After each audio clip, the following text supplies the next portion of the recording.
Bangladesh bank ও দুর্নীতি দমন commission সহ গুরুত্বপূর্ণ রাষ্ট্রীয় প্রতিষ্ঠানগুলোকে সরকার দলীয়করণ করছে বলে অভিযোগ করেছেন এনসিপির আহ্বায়ক ও বিরোধী দলীয় চিফ হুইপ নাহিদ ইসলাম। বৃহস্পতিবার সন্ধ্যায় রাজধানীর একটি হোটেলে এনসিপির প্রতিষ্ঠা বার্ষিকী উপলক্ষে বিদেশি কূটনৈতিকদের সম্মানে আয়োজিত এক ইফতার মাহফিলে তিনি এই অভিযোগ করেন।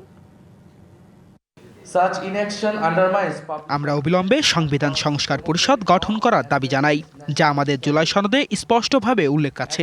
রাষ্ট্রীয় প্রতিষ্ঠানগুলোকে রাজনৈতিক প্রভাবমুক্ত করে জনকল্যাণে নিয়োজিত করার জন্য আন্তর্জাতিক মহলের দৃষ্টি আকর্ষণ করছি। নতুন সরকার গুরুত্বপূর্ণ স্থাপনাগুলোকে আরও হুমকির মধ্যে ফেলছে। এতে দলের গণতন্ত্র, মানুষের নিরাপত্তা, অর্থনীতি হুমকির মুখে পড়ছে। Risks repeating cycles of mismanagement and exploitation of national resources.